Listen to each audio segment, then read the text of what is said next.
politik itu apa menurut Abang? Ya kalau begini, politik itu bagaimana kita melaksanakan perintah Allah. Oh gitu ya? Iya. Karena begini, jangan lupa, ketika Allah ya berfirman, wa ijqala rabbuka lil malaika ini ja'ilun fil ardi khalifah, itu berbicara tentang kekuasaan. Itu berbicara tentang kekuasaan, berbicara tentang politik. Program saya yang paling pertama sekali di kehutanan itu adalah bagaimana membasmi illegal logging. Nah, gitu kan. Nah, kenapa illegal logging? Karena selama saya di DPR 5 tahun, saya ada di panitia anggaran. Nah, itu isu illegal logging selalu muncul. Lawannya kan raksasa itu. Oh ya, ya jadi, nah saya bilang saya akan babat habis, saya akan sikat habis ini masalah illegal logging. Oh ternyata jadi berita.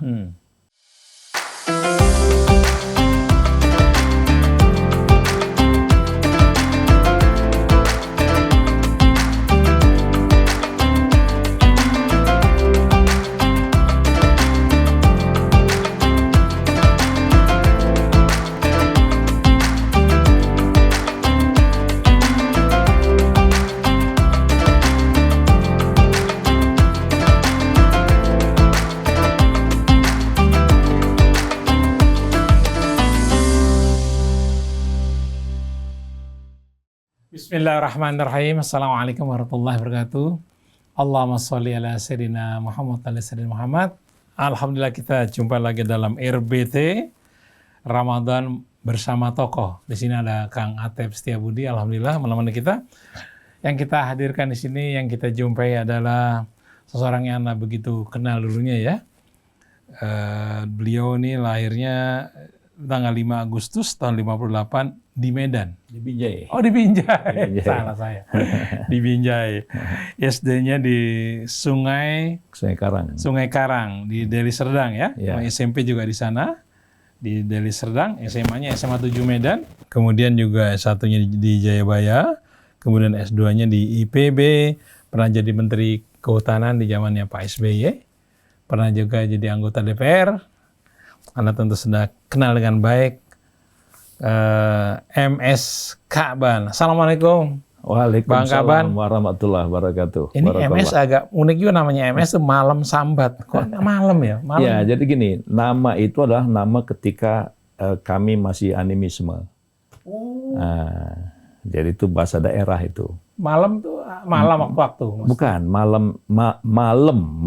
malam itu artinya sebetulnya kalau diterjemahkan ke bahasa Indonesia baik, kalau ke bahasa Arab itu ihsan. Oh, ihsan. Nah, gitu. Sambat itu nolong, nyambung. Nah, gitu. Jadi sambat itu dia menyambung dan menolong gitu. Gitu. Itu waktu ketika masih animis. Jadi kakek saya itu animis tulen. Sama dengan nenek, bapak saya, mak saya gitu. Jadi makanya waktu nama itu memang dulu bukan sembarang bikin, tapi memang memanggil, kalau sekarang tuh dukun lah gitu. Jadi dukun tuh dipanggil apa yang paling cocok untuk anak yang lahir tanggal 5 Agustus tahun 58 itu gitu. Apakah begitu terus sampai nggak ada, atau lalu ada hidayah yang berubah itu semuanya? Ya, jadi inilah. Jadi saya kalau cerita masalah nama itu memang itu dari kakek ya. Kakek yang memang dia ahli di bidang itu. Ya, kalau saya cerita ini menarik sebenarnya. Ya, menarik. Jadi kakek saya itu dia animis. Animis kerjanya adalah cenderung meramal-ramal. Cenderung mengobat-ngobatin orang dalam pakem suku ya, suku Karo lah waktu itu di sana gitu. Nah, tetapi uniknya ini, tapi keunikan ini saya tahu setelah sekarang. Jadi walaupun kakek saya itu dia animis, tetapi peralatan yang dipakai untuk menolak bala itu saya lihat piring-piringnya itu yang usianya sudah hampir 100 tahun, itu banyak berisi raja-raja Islam. Tapi itu saya ketahui setelah saya ditunjukkan piring-piring itu. Jadi saya ingat waktu kecil. Masih ada itu? Masih ada. Maka saya bilang ini harus dijaga. Karena setelah saya perhatikan piring itu ternyata berisi rajah-rajah dan tulisan-tulisan, dan di dalamnya ada doa-doa. Doa-doa yang itu kalau menurut saya setelah mempelajari Islam mendalam, itu banyak apa istilahnya, amalan-amalan Nabi. Jadi saya bilang, ini kakek saya animis, tapi kenapa peralatan yang dipakai untuk menolak bala, ya kan, kalau orang berobat, kalau dia menaruh sesuatu di atas itu dan dia yakin itu akan menyembuhkan. Unik juga kan itu. Ciri-ciri animisnya apa? Hah? Ciri-cirinya apa yang? Karena kakek itu saya satu kampung animis semua. Iya. Nah, jadi memang itulah waktu itu ya. Jadi memang saya bilang animis itu karena memang tidak ada agama. Tidak agama. Yang ada itu biasanya ruh-ruh ya. Memanggil ruh-ruh orang yang sudah mati ya, dan percaya sekali terhadap hal-hal seperti itu dengan sesajen itu. Ya, itu luar biasa waktu itu gitu. Nah, hanya saja memang setelah saya berproses panjang, waktu SD pun misalnya saya sudah dikondisioning oleh keluarga untuk dibimbing oleh semua rohaniawan lah gitu, Kristen. Ya, tapi itu berproses aja semua gitu kan. Nah, sampai akhirnya ketika kuliah di Jakarta, berinteraksi, banyak bertemu, berdialog, berdiskusi. Nah, sampai saya berkesimpulan, saya harus memilih. Nah, memilih dengan kajian yang sangat rasional, karena semua saya pelajari, ya, saya bandingkan dengan apa yang selama ini sudah saya pahami dari kecil gitu. Nah, sampai akhirnya saya mentok bahwa tidak ada kekuatan, tidak ada power yang bisa ditandingi kecuali hanya satu kekuatan yang absolut. Nah, itulah Allah itu gitu. Nah, dari situlah kemudian kalau begitu saya harus memilih Islam gitu. Nah, itulah jadi itunya. Makanya nama itu tetap nama lama, tapi ketika saya sudah jadi Muslim, nah, nama itu sebenarnya MS-nya tetap MS. Nah, cuman oleh guru saya, guru ngaji, itu diganti nama jadi Mahmud Shadiq. Cuman terlalu keren, ngeri saya. Mahmud Shadiq ya. Jadi terlalu keren, ngeri saya makainya. Jadi udahlah, nggak usah pakai Mahmud Shadiq, pakai Kaban aja deh gitu. Terus kan di kampung itu apa kabar? Apa masih animis, apa sudah ada perubahan? Kalau sekarang boleh dikatakan di kampung kakek saya itu sudah ada masjid, sudah ada gereja. Jadi antara yang animis mungkin sekarang sudah kecil sekali lah, ya. Tapi masih ada.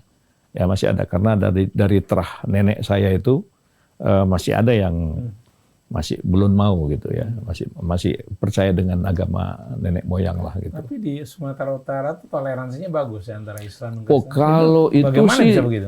Kalau itu sih sudah betul-betul menyatu. Jadi kalau keluarga saya dengan semua keluarga ibu-ibu saya yang berbeda agama itu akrab dan sangat saling menghormati. Dan dalam acara-acara katakanlah acara-acara pesta saja. Nah, kita yang Muslim itu untuk makan dan itu udah dipisahin, gitu. Jadi itu udah otomatis, itu nggak perlu diperintahkan, nggak perlu dikasih tahu. Taunya kalau saudara kita yang udah Muslim tuh mereka makannya jangan dikasih yang ini makanan mereka. Gitu. Malah kadang-kadang untuk makanan seperti ayam saja atau sapi saja, karena dia tahu yang akan diundangnya itu ada juga saudara-saudaranya yang Muslim, itu yang nyembelih itu Muslim, gitu sampai begitunya. Jadi itu rasa kebersamaan. Jadi memang ada tertanam juga di kalangan masyarakat kita di sana itu bahwa ya sebelum agama datang ada adat, gitu kan. Nah, jadi adat ini harus kita hormati. Nah, gitu. Nah, jadi itu tanpa slogan ya, alamiah aja. Alamiah saja. Jadi tidak ada konflik. Ya, tidak ada konflik dalam kita beragama dengan saudara-saudara kita yang berbeda-beda.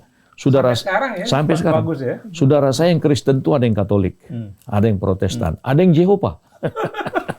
Tapi akur mereka tuh. Akur. Kalau ketemu itu nggak berjarak, ngobrol tuh betul-betul bersaudara gitu kan. Nah, jadi kadang-kadang dalam interaksi itulah saling memberikan penilaian, sehingga banyak juga saudara-saudara saya yang tadinya itu non-Muslim, ya kan, dengan interaksi yang sedemikian rupa prosesnya itu akhirnya banyak juga masuk Islam gitu. Apa yang Abang rindukan dari kampung itu? Jadi kalau di kampung kita itu memang semangat kebersamaan itu sudah dari dulu. Jadi artinya kalau mau mengerjakan pekerjaan-pekerjaan apa saja, itu memang sudah ada institusi adat yang pekerjaan itu, kalau misalnya saya melakukan kegiatan misalnya membuat upacara adat untuk anak. Itu saya ke kampung tinggal ngasih tahu, saya mau bikin upacara untuk anak saya yang gini-gini. Nanti semua teman-teman itu, saudara-saudara itu mereka sendiri yang sudah bersiap-siap dan kemudian sudah mempersiapkan semua acaranya, kita tinggal melaksanakan, mengikuti saja gitu. Jadi itu memang sudah tertanam. Nah, menurut saya hal-hal nilai-nilai seperti itu dengan apa yang diajarkan oleh agama kita, agama Islam, itu tidak ada masalah menurut saya. Kenapa? Karena ini persoalan hablum minan nas. Ya, persoalan hablum minan nas. Nah, kemudian kita dengan akidah dan keyakinan kita tetap terjaga. Termasuk yang menarik belakangan ini makanan.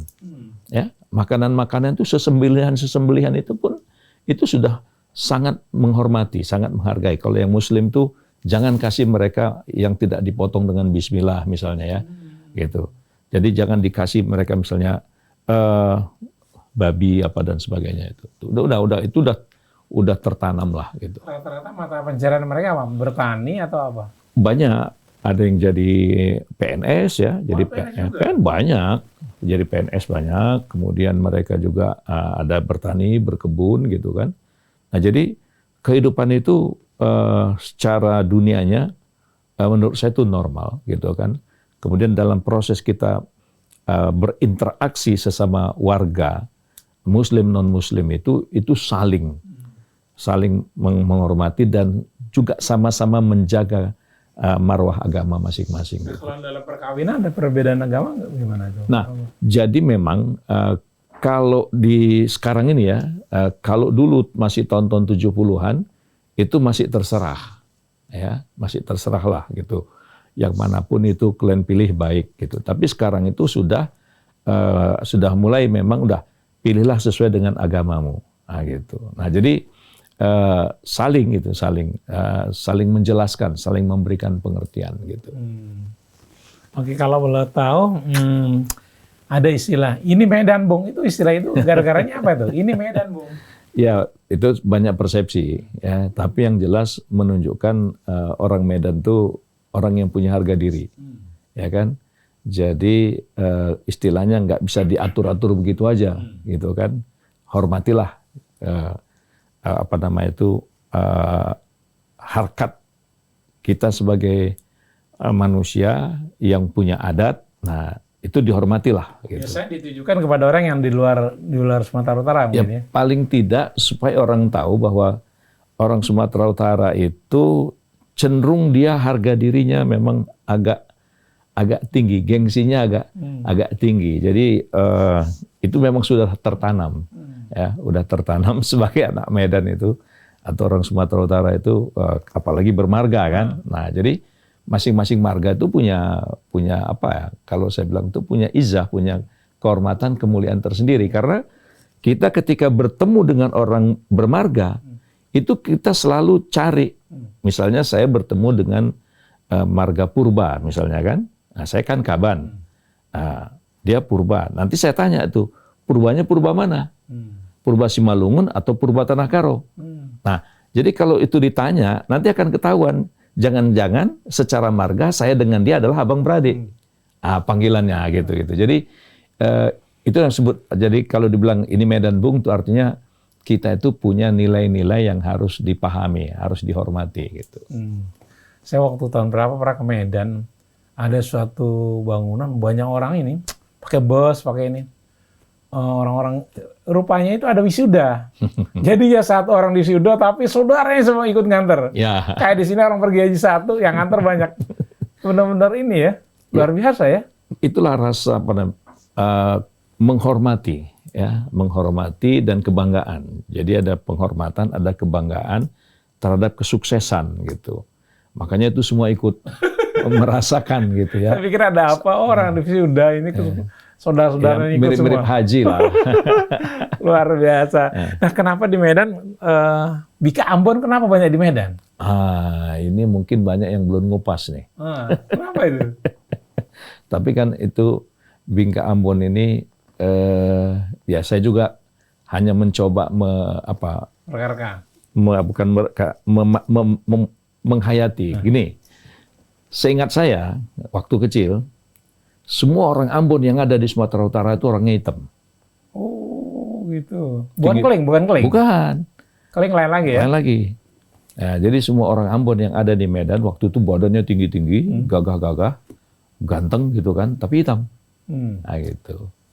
Nah, kemudian kue Ambon ini kan dia di bawah dibakar, ya kan? Di bawah dibakar, di atas juga dipasang areng kan?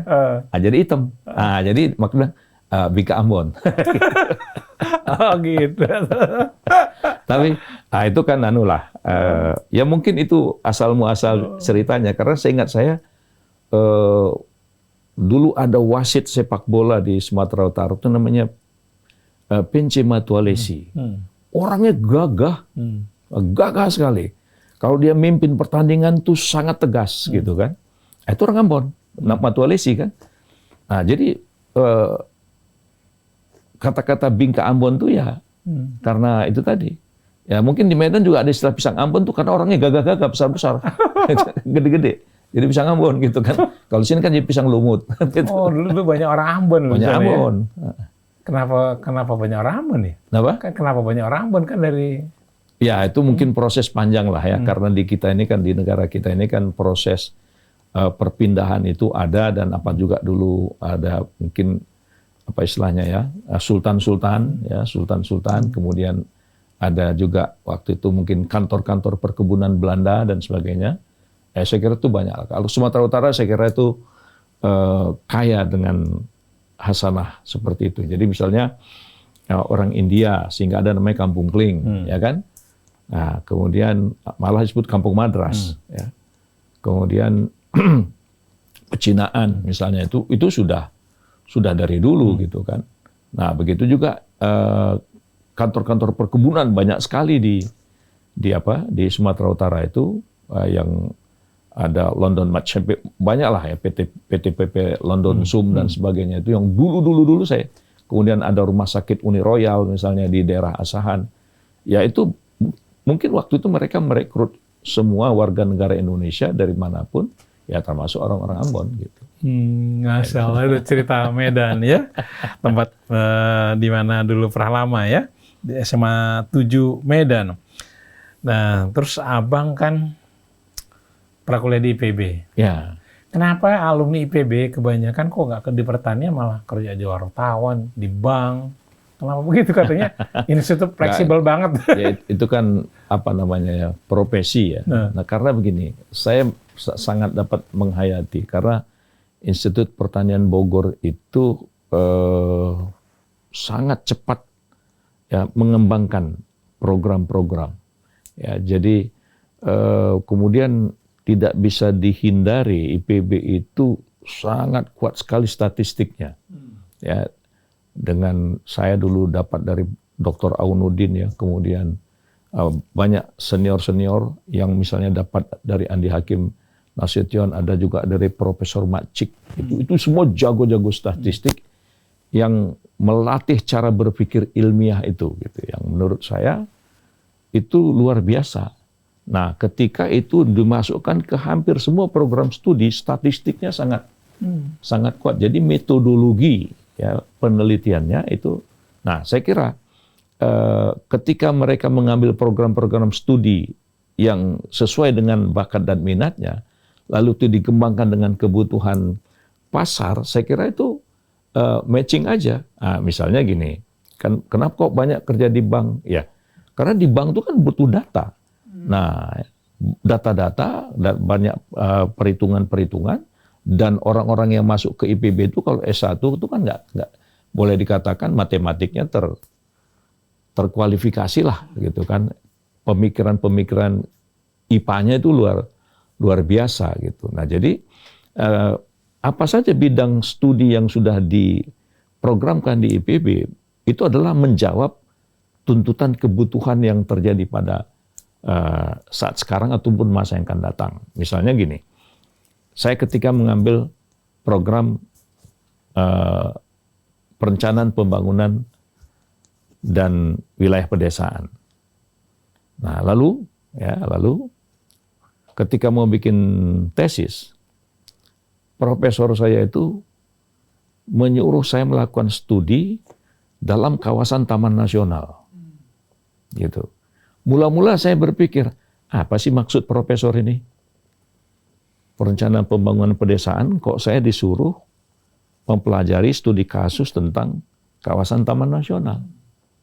Nah, tapi setelah dia kasih referensi buku-buku textbook dan referensi-referensi dan yang begitu luas, baru saya sangat memahami. Ternyata pembangunan pedesaan itu dimensinya sangat luas.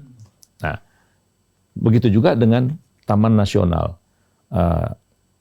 Dengan Taman Nasional itu, waktu itu saya disuruh analisa ekonomi wilayah, studi kasus Taman Nasional Gunung Leuser, ya kan? Studi kasusnya itu adalah di daerah Pamah Semelir.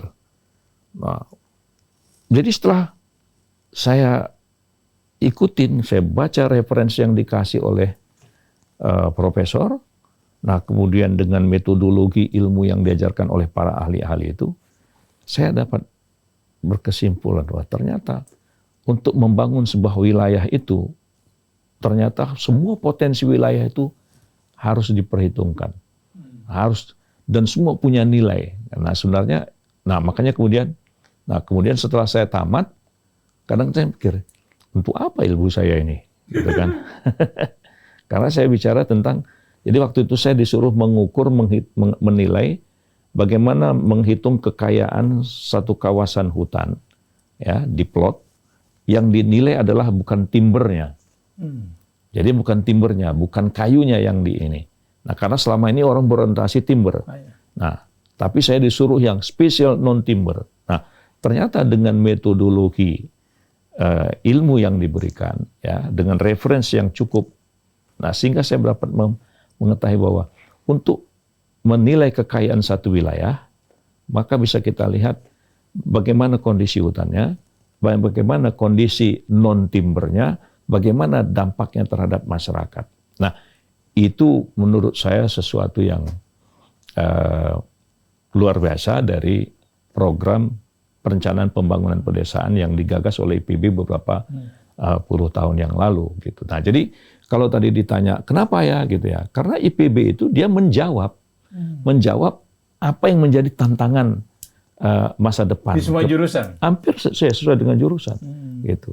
Dan menurut saya itu dia hampir terintegrasi, ya, hampir terintegrasi antara program-program keilmuan dasarnya dengan tuntutan zaman, tuntutan keadaan. Gitu. Lalu yang bermain di pertanian sendiri berapa persen itu? Nah, ini pertanyaan yang menurut saya harus jadi serius, ya, harus serius. Karena gini, ketika saya mengadakan kunjungan ke beberapa negara, saya melihat bahwa di banyak negara-negara maju, mereka yang master, mereka yang doktor, itu malah di lapangan. Oh, gitu. Malah di lapangan. Itu yang saya waktu itu terkesan. Jadi, saya ambil contoh kasus waktu itu adalah, di Indonesia, di zaman Pak Harto itu, proses pengembangan kehutanan itu cukup bagus, maju. Nah, sehingga mereka menemukan namanya eukaliptus pelita. Ya. Jadi eukaliptus pelita. Jadi kayu eukaliptus yang sudah mungkin dikawin silang berapa kali gitu, sehingga mereka menemukan satu eukaliptus baru yang 5 tahun, 6 tahun itu sudah bisa panen, pelita gitu kan. Nah, jadi pada waktu saya pergi ke Brazil, ya, kemudian dibawalah saya ke lapangan, ternyata orang-orang di lapangan itu semuanya adalah S1, S2, ada yang S3. Nah, dan kemudian begitu saya diperkenalkan dengan eukaliptusnya itu, ini apa, eukaliptus apa? Dia ketawa. Ini dulu dari Indonesia, tapi kami kembangkan, dia bilang gitu. Jadi dia adaptasi itu eukaliptus pelita itu dengan situasi di Brazil. Sehingga kalau kita terbang di Brazil itu, wah, seperti karpet hijau, tinggi pohonnya seragam, besar pohonnya seragam, dan itu adalah dulu hasil Indonesia. Eukaliptus. Nah, karena mereka tadi selevel doktor pun mereka mau ke lapangan. Saya sampai dibawa betul itu oleh mereka, bagaimana mereka juga bisa nyetir traktor, ya, nyetir traktor itu untuk membajak itu. Nah, sehingga satu hari paling tidak mereka bisa dapat 4 hektar. Nah, itu juga pernah saya obrolkan. Nah, saya obrolkan dengan teman-teman IPB yang doktor-doktor. Nah, saya bilang bagaimana supaya alumni IPB itu mereka tuh bisa langsung artinya ke lapangan dan mereka bisa betul-betul menjadi petani yang unggul gitu. Walaupun sebenarnya dalam banyak kasus ada juga yang secara individu yang mereka kembangkan ilmunya gitu. Yang mereka terus mulai dari menanam sampai produksi menjual ada juga gitu kan. Nah, cuman karena lebih banyak kerja di bank ya kan. Nah, jadi kita sorotin itunya. Wartawan gitu. juga. Jadi wartawan juga. Wartawan hebat semua itu. Oke, Iwan Danamat masih bersama Bapak MS Kaban. Saya mau tanya lagi dulu, bagaimana ceritanya Anda bisa terpilih menjadi Menteri Kehutanan? Kalau itu saya susah menjawabnya. Kenapa? Karena tidak pernah membayangkan. Ya. Jadi saya tidak pernah membayangkan untuk menjadi seorang menteri. Jadi itu betul-betul mungkin kalau dalam bahasa husnul zonnya itu blessing, anugerah Allah. Tapi kalau dalam bahasa anunya, ini mungkin kecelakaan sejarah. Waktu kecil cita-citanya apa sih? Saya tuh waktu kecil itu cita-citanya pemilik kebun. Nah, karena lingkungan saya tuh memang dari kecil kebun, ya kan? Karena jadi orang kebun itu di daerah saya tuh kaya gitu kan. Jadi saya tuh berpikir jadi pemilik kebun lah. Jadi kalaupun kerja jadi ADM gitu, administratur perkebunan gitu kan. Itu keren-keren dulu biasanya. Nah, tapi kemudian setelah niat itu nggak kesampaian, ya akhirnya ngikutin jalan proses Allah saja. Tapi saya mensyukuri mungkin kalau saya waktu itu langsung ke IPB, saya mungkin barangkali karena full itu nggak sempat mencari. Nah, tapi karena Tuhan takdirkan saya di Jayabaya gitu kan, sehingga akhirnya saya mencari apa pedoman hidup saya gitu kan, apa keyakinan saya harus saya pegang dalam menghadapi kehidupan ini. Nah, ternyata Allah berikan kesadaran bahwa Islamlah menjadi pilihan kan gitu kan. Nah, sehingga ya akhirnya dari situ banyak saudara-saudara saya ketika saya ceritakan gitu kan, mereka juga pindah gitu kan, ngikutin ajaran Islam. Kemudian kakak saya yang paling tua, yang tadinya nggak beragama, jadi beragama gitu kan. Itu di KTP-nya kalau nggak beragama gitu, KTP-nya apa ya? Waktu itu memang mereka, kadang-kadang ada juga saudara-saudara saya itu yang dia belum Islam, tapi dia bikin Islam di situ. Itu namanya Islam KTP itu. Iya. Jadi dia belum, tapi dia sudah dia bikin gitu. Kadang saya tanya juga pernah itu ini sebagai selingan. Kok pakai Islam, kan belum Islam, saya bilang gitu. Ya cocok kurasa katanya gitu. Itu kan doa juga tuh. Cocok kurasa katanya gitu. Nah, malah sampai nenek saya loh. Nenek saya itu saya godain masuk Islam itu waktu umurnya hampir 90 tahun. Ya. Itu simple ya, karena dia sudah tua, ngeluh ya sering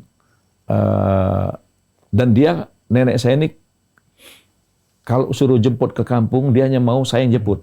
Nah, jadi bapak saya itu kalau misalnya ada acara apa jemput nenek, maka saya yang disuruh. Nah, nenek itu nggak mau yang lain kalau terkecuali saya gitu kan. Nah, jadi saya jemputlah nenek itu. Nah, satu ketika nenek ini tinggal di rumah bersama bapak dan emak, saya kuliah di Jakarta.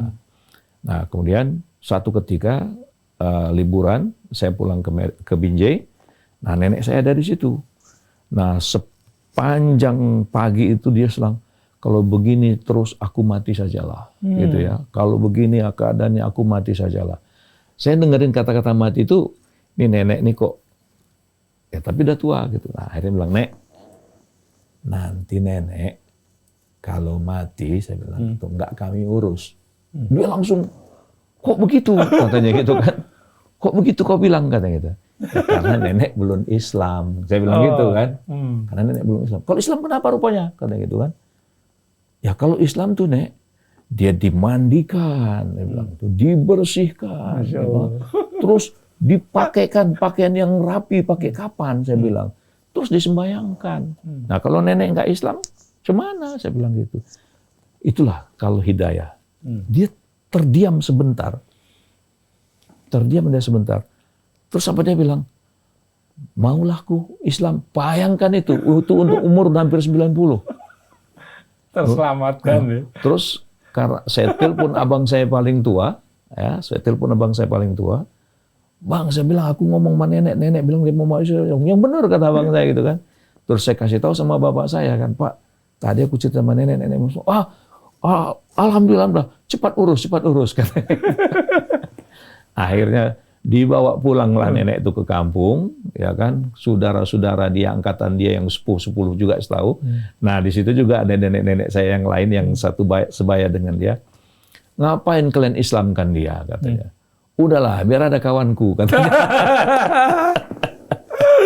Nah, alhamdulillah disitulah saya menyaksikan bagaimana orang yang sudah sepuh pun, ya ketika dia bersyahadat itu dituntun asyhadu alla ilaha illallah, asyhadu alla ilaha illallah.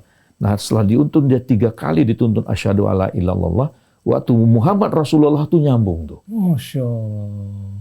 Nah jadi terus setelah dia masuk Islam, ya kita gimana nih nenek? Ya udahlah, yang penting dia syahadat, nanti urusan dia dengan Tuhan aja lah. Gitu. Yang penting dia dikuburkan sebagai Muslim kan gitu. Nah jadi itu satu apa tadi cerita selingan tadi itu, cerita selingan. Lalu gimana ceritanya kok bisa masuk dunia politik itu gimana? Nah, jadi itu tadi. Jadi saya tidak pernah memimpikan menjadi menteri. Itu pernah juga ini dulu Yusril, ya, saya manggil Bang Yusril lah ya. Bang Yusril itu pernah, Bang, nanti kalau kau jadi menteri apa? Kan saya nggak kebayang jadi menteri. Ya. Nah, saya bilang, Bang, kalau menteri yang paling enak itu menteri peranan wanita. Saya bilang itu kan. Kenapa? Yang paling tahu perempuan kan laki-laki. Saya bilang, dasar lu, bisa aja lu katanya. Nah, terus yang kedua tuh Menhankam, saya bilang gitu. Loh, kalau Menhankam kenapa? Aku ini kan resimen, saya bilang gitu.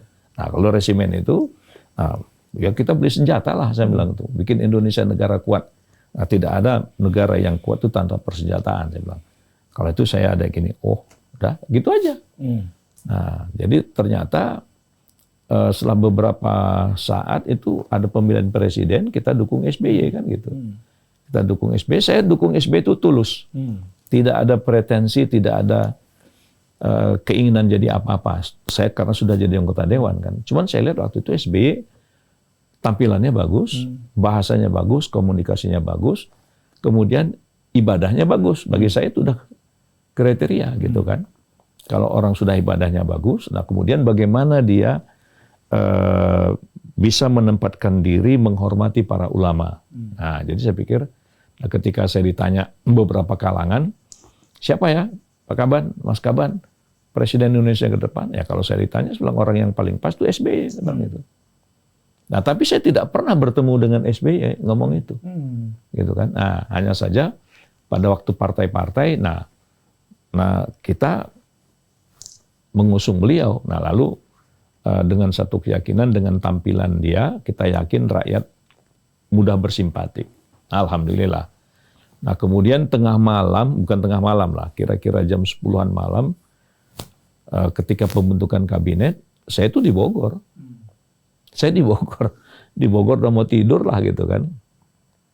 Tahu-tahu dapat telepon. Nah, dapat telepon bukan dari Pak SBY, dari orang lain. Abang seru ke istana. Ngapain? Anda ditunggu presiden. Setengah jam, bayangkan dari Bogor setengah jam. Nah akhirnya waktu itu, itulah pertama kali saya dibawa pakai mobil ke Jakarta tuh kecepatan di atas 100 km. Karena ditunggu 30 menit sampailah di istana. Sampai di istana, oh Anda apa kabar ya? Iya. Nah, ditunggu presiden. Nah sampai di istana, Pak SBY bilang, terima kasih sudah datang memenuhi undangan saya minta bantu. Cuman gitu aja. Nah, tapi bantunya di mana? Tunggu aja. Gitu. Nah, jam 12:30 diumumkan presiden, saya jadi menteri kehutanan gitu kan. Waktu itu ya terus terang aja, saya cubit juga ban saya, bener nggak gue jadi menteri?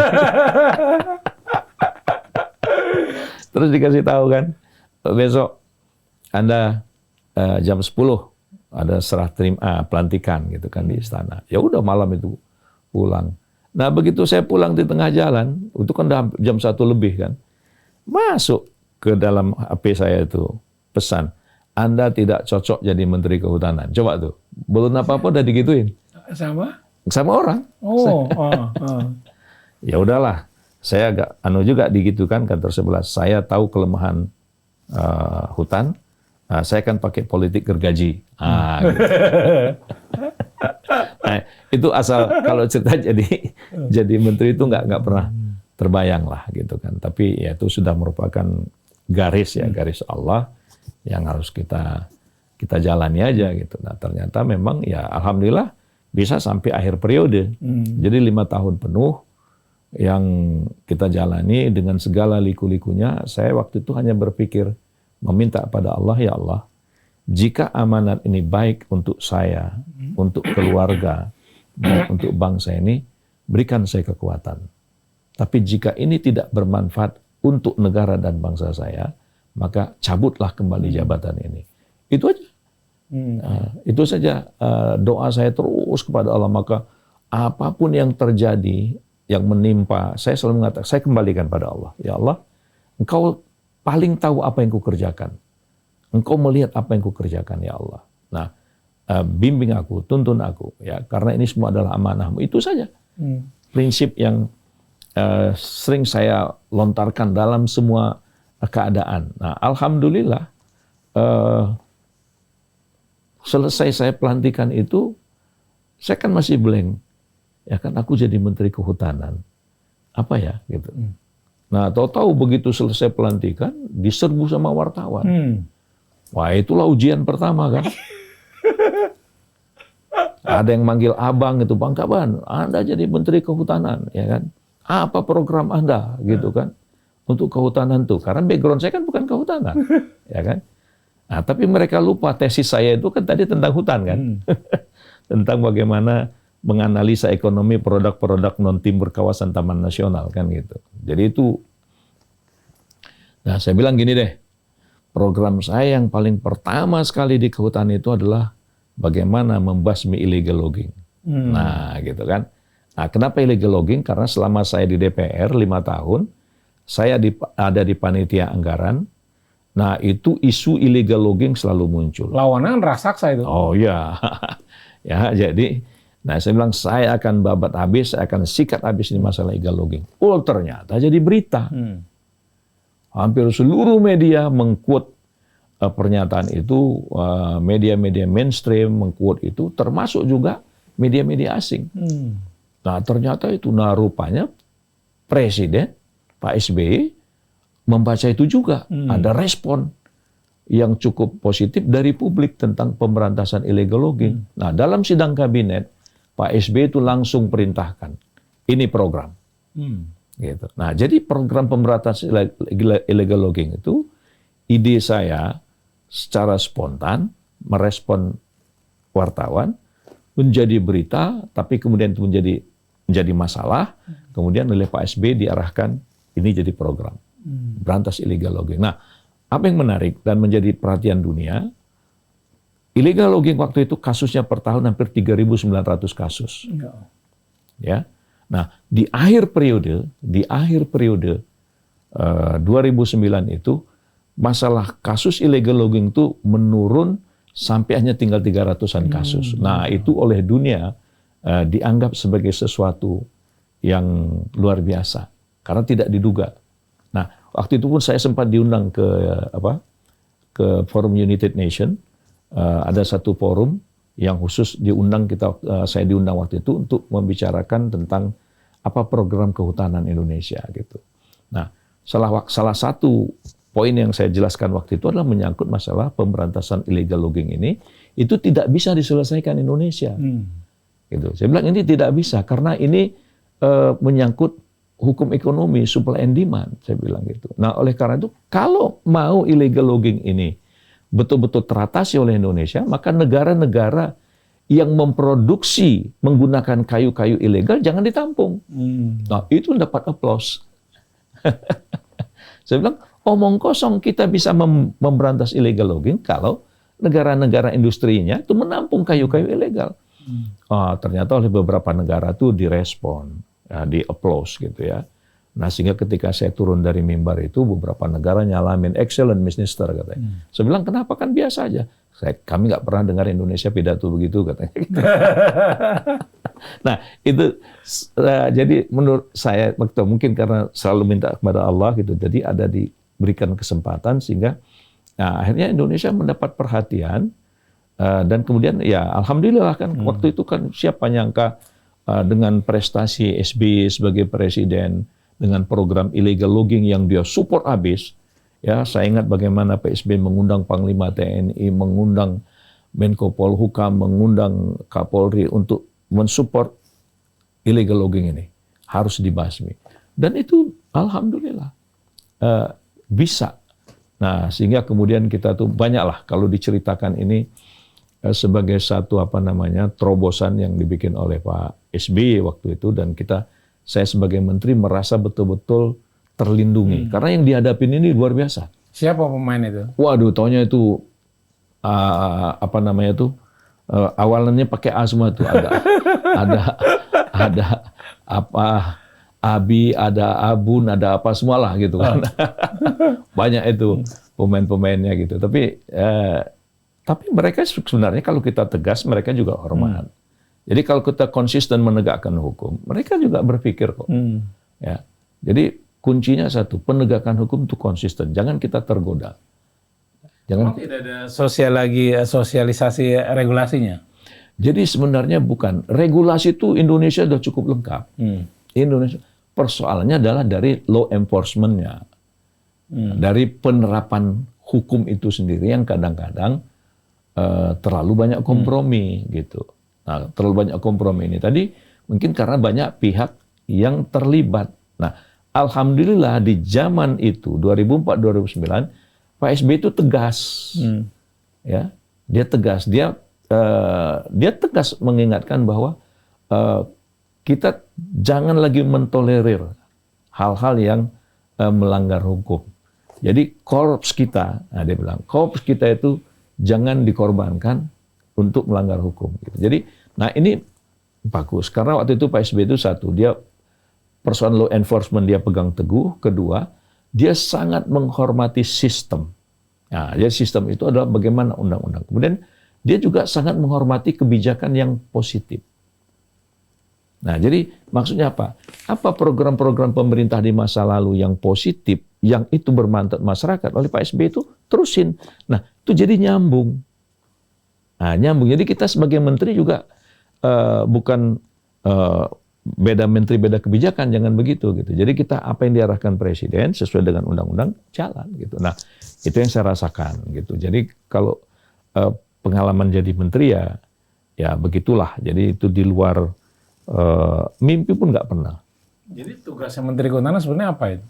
Nah, menjaga hutan ya tahu kan? Iya, jadi memang akan ada undang-undang kehutanan ya. Waktu itu saya masih berpedoman pada Undang-Undang 41 lah ya. Undang-Undang 41 memang di situ melindungi, menjaga, memelihara, melestarikan, mengembangkan semua yang berhubungan dengan kawasan-kawasan hutan kita. Hutan kita ini terlalu luas, ya, terlalu luas. Toleransi untuk industri. Nah, sebenarnya ini kan hulu hilir, ya. Jadi hutan itu katakanlah di hulunya, kemudian di hilirnya kan industri semua. Jadi banyak sekali industri-industri kehutanan yang sangat membuka lapangan pekerjaan, bisa kelas menengah, juga bisa kelas bawah. Nah, cuman masalahnya kita ini selama 20 tahun reformasi ini tidak serius. Nah, tidak serius membenahinya. Jadi semua masih administratif, tapi kondisi kehutanannya sendiri itu tidak ada perhatian yang sangat serius.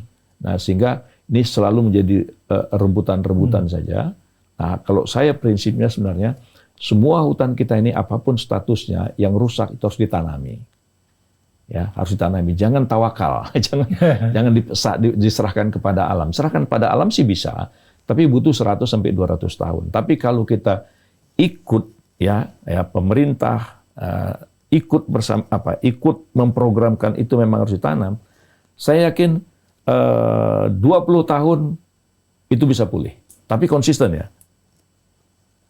Atau konsisten. Jadi 20 tahun harus konsisten. Karena saya lihat ada beberapa pemegang-pemegang HPH yang mereka berani melakukan penanaman kembali. Wah, itu alhamdulillah. Nah, jadi Pak Krisna, jadi saya dalam masalah ini tadi saya katakan bahwa kondisi hutan Indonesia itu apapun statusnya, mau produksi, mau lindung, mau taman nasional, ya, itu tidak ada rumus yang paling tepat terkecuali selalu program tanam paksa kalau bahasanya. Jadi memang harus ada pemaksaan program itu harus ditanami kembali gitu. Nah, kalau ini kontinu dilakukan selama 20 tahun, saya yakin itu bisa pulih. Kalau diserahkan alamiah itu butuh 80 sampai 100 tahun ya. Nah, tapi kalau kita ikut serta ada tanam paksa itu, saya yakin. Nah, kenapa? Karena saya coba ya, saya mempraktekkan menanam. Ya, menanam kayu yang punya nilai ekonomi. Kayu jati? Enggak. Saya tanam kayu meranti. Ya, saya tanam kayu meranti. Saya tanam kayu meranti itu jenisnya Leprosula. Nah, itu sekarang baru berumur 17 tahun. Diameternya sudah hampir 30 lebih. Nah, dengan bebas cabang.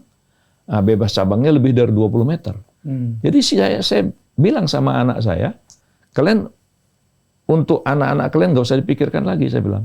Ini aja nih dari tanaman pohon kayu ini, saya bilang. Gitu. Nah, jadi udah selesai. Tinggal kalian sekarang tugas kalian lah bagaimana menanami kembali di daerah-daerah yang belum tertanam, saya bilang gitu. Jadi supaya ada kesinambungan. Nah, jadi kalau seluruh pengelola kawasan hutan dipaksa, ya, dipaksa mereka harus menanam kembali, saya yakin 20 tahun. Nah, sekarang sesuai dengan tren baru, kan semuanya ini hasil tanam-tanaman itu kan bisa ditukar dengan istilahnya carbon trade. Nah, itu perlu kajian tersendiri lah. Ya. Tapi saya lihat bahwa Indonesia ya ini kita perlu memberdayakan seluruh komponen bangsa ini bahwa hutan itu adalah masa depan. Jadi generasi-generasi bangsa ini ke depan, maka kita harus wariskan hutan itu kepada mereka. Yang kita wariskan adalah tanaman. Jangan kita wariskan tanah-tanah gersang yang menimbulkan malapetaka dan bencana banjir dan sebagainya. Gitu. Ya, tadi sebelum rekaman saya dengan Bapak MS Kaban ngomong soal zakat karbon. Itu apa maksudnya zakat karbon? Menarik juga ini. Iya, jadi gini. Jadi karbon itu bisa diperdagangkan. Jadi misalnya saya pernah bertemu dengan orang Jerman, ya, dia punya kawasan luasnya sekitar 4 hektar saja. Nah, lalu kemudian di tanah 4 hektar itu dia tanami ada pohon-pohon kayu yang tingginya lebih dari 5 meter. Nah, ternyata areal yang 4 hektar tadi itu dia kan itu menyerap karbon dioksida dan mengeluarkan oksigen. Nah, di situ ada hitungannya, ya. Jadi luas itu berapa kemampuan serap karbonnya. Nah, itu kemudian industri-industri yang mengeluarkan polusi-polusi, nah itu kan diserap oleh areal itu. Nah, nah di situ ada harganya. Nah, ada harganya. Jadi ada produksinya, ada volumenya, ada harganya, kan ada duitnya, ya kan? Ada duitnya. Nah, jadi dari hasil uang perdagangan karbon ini, itulah yang kemudian mesti ada zakatnya. Gitu. Nah, ini sudah kita kaji dengan Kiai NU, ya, dengan Kiai NU waktu itu saya berpikir. Sudah berjalan ini? Nah, jadi paling tidak kajiannya untuk perhitungan zakatnya sudah ada. Yang belum itu menurut saya intensitas mana kawasan-kawasan hutan yang sudah diperdagangkan karbonnya dan kemudian hasilnya berapa, dan kemudian apakah pengelola kawasan itu mau menzakatkannya. Tapi kalau cara menghitung zakat karbonnya sudah ada. Nah, sudah ada. Jadi sebetulnya ini ya ulama-ulama kita cepatlah merespon kemajuan itu gitu. Jadi ini salah satu bagaimana hutan memberikan manfaat. Dia tidak ditebang, ya kan? Tapi kemampuan dia menyerap itu, ya, dengan dengan asap-asap industri, polusi yang dikeluarkan oleh banyak hal. Katakanlah Singapore Airlines tiap tahun tuh berapa jumlah penerbangan yang lewat di wilayah Indonesia misalnya. Kemudian Air Superjet, ya, berapa penerbangan, nah berapa ribu ton, ya kan, aftur yang dibakar, itu kan polusi. Nah kemudian itu bisa diserap oleh berapa puluh ribu hektar hutan, yang menyerap itu. Nah nanti itu ada harganya, nah kemudian itu ada hasilnya. Nah itu yang sekarang lagi sedang bergulir, yang disebut orang dengan carbon trade itu tadi gitu. Nah jadi mudah-mudahan ini ke depan, ya, saya sangat berharap memang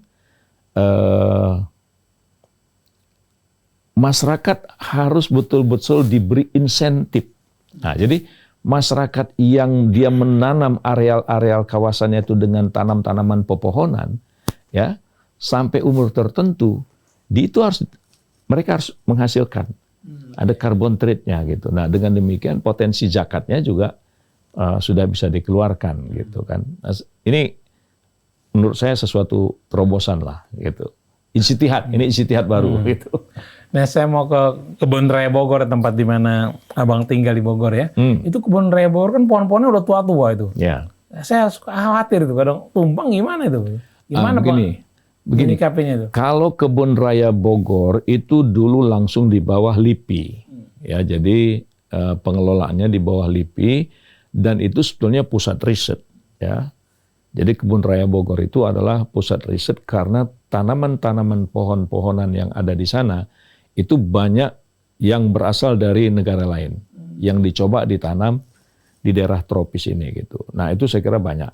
Nah kemudian proses regenerasinya saya kira ahli-ahli LIPI sudah mengenal lah hampir semua jenis tanaman yang ada di situ, karakternya sudah dipelajari, dan saya kira proses regenerasinya itu juga sudah ada ilmunya. Kalau itu saya sangat yakin karena LIPI yang khusus menangani Kebun Raya Bogor itu cukup komplit lah. Hanya saja sekarang ini pengelolaannya. Hanya saja pengelolaan Kebun Raya Bogor itu yang menurut saya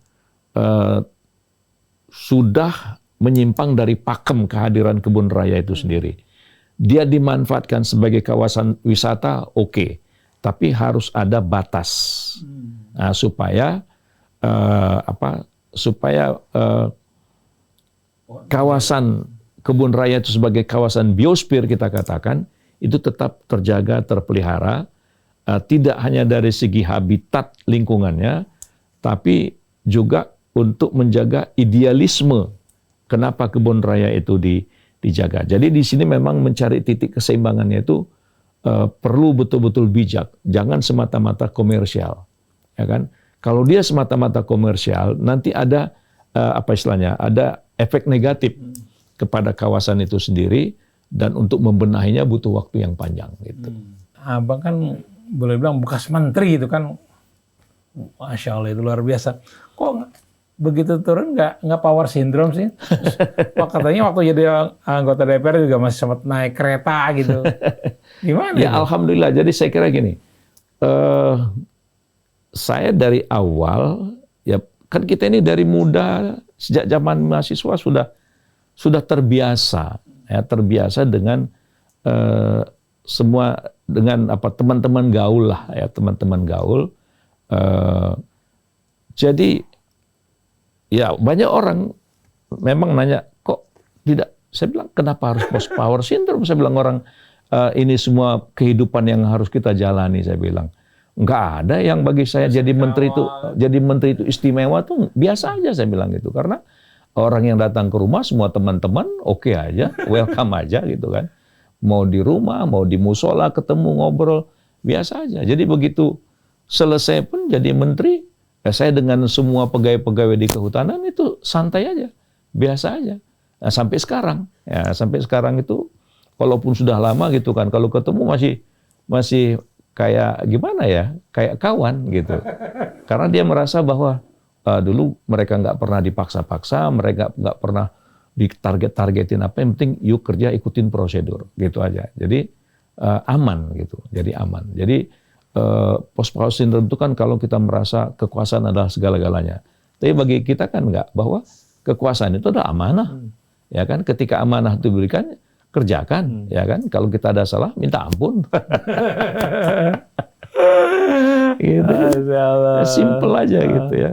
Ya kita kan sebagai manusia nggak mungkin lah tidak punya salah. Ya sebagai pejabat juga kan kalau pejabat tuh kan ngelihat dari atas tuh semua indah kan gitu kan. Nah setelah kita jalani baru ternyata banyak liku-likunya kan gitu. Nah jadi oleh karena itu prinsipnya sebagaimana saya katakan tadi, begitu saya mendapat diumumkan itu, saya mintanya kepada Allah, kalau ini bermanfaat untuk saya, keluarga, untuk negara dan bangsa, berikan saya kekuatan. Kalau enggak, ya Allah cabut aja. Gitu. Jadi karena tadi nggak membayangkan, ya tidak pernah membayangkan, memimpikan untuk mendapatkan jabatan yang begitu terhormat. Apalagi tugas yang dihadapin dengan situasi 2004, 2009, itu kita ini kan betul-betul transisi. Betul-betul transisi. Bagaimana otonomi daerah itu semua bupati, gubernur merasa berkuasa, sehingga areal itu tumpang tindih, jadi konflik. Nah itu harus kita tangani. Nah ketika kita tangani itu pun orang curiga, jangan-jangan ini ada uangnya, kan gitu. itu yang. Nah jadi saya pikir nih obrolan kita ini ya mudah-mudahan obrolan yang bisa mengajak kita untuk selalu libatkanlah Allah ya. Libatkanlah Allah dalam semua apapun kegiatan yang kita kerjakan. Terakhir Bang, saya ingin tanya nih kepada Bang MS Ka'ban ya. Apa namanya? Politik itu apa menurut Abang? Ya kalau begini, politik itu bagaimana kita melaksanakan perintah Allah. Oh gitu ya? Iya. Karena begini, jangan lupa, ketika Allah ya berfirman, wa ijqala rabbuka lil malaika inni ja'ilun fil ardi khalifah, itu berbicara tentang kekuasaan. Itu berbicara tentang kekuasaan, berbicara tentang politik. Ya. Jadi cerita kekuasaan itu cerita politik. Nah, jadi oleh karena itu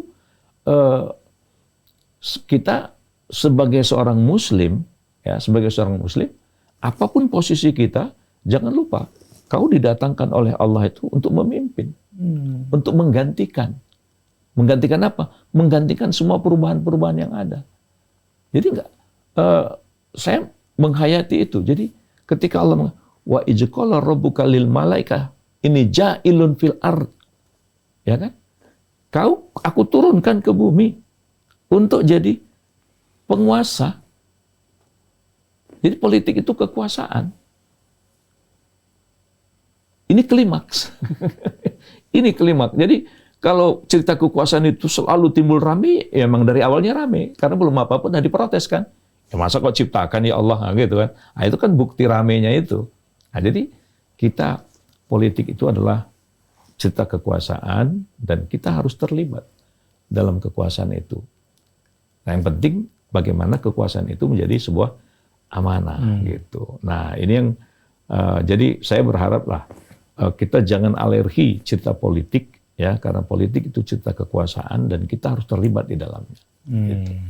Jadi sekarang kesibukan Abang apa ini? Saya tetap ngajar, ya, saya tetap ngajar di kampus, di kampus Universitas Ibnu Khaldun Bogor. Nah, tapi setiap 2 minggu saya ke ladang. Nah, jadi saya sekarang itu ngajar hanya 1 minggu 1 kali. Jadi saya banyak luang waktu. Mata kuliah apa itu? Saya sengaja ngambil bisnis karena saya ingin mengajak umat ini bahwa 7/8 dari rezeki itu disebarkan oleh Allah dalam dunia perdagangan, dalam dunia bisnis. Jadi umat Islam harus merebut dunia bisnis ini. Karena di situ ada 7/8. Nah, sayangnya kita ini banyak sekali yang masih terpaku untuk merebut rezeki yang 1/8. Allah membuka rezeki 7/8 di dunia perdagangan, di dunia bisnis, tapi kita ini lebih senang di yang 1/8. 1/8 itu jadi amilin.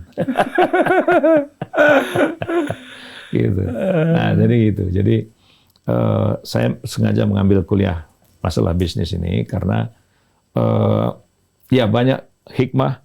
Nabi Muhammad hijrah dari Mekah ke Madinah, dia bangun masjid, setelah dia bangun masjid dia rebut pasar.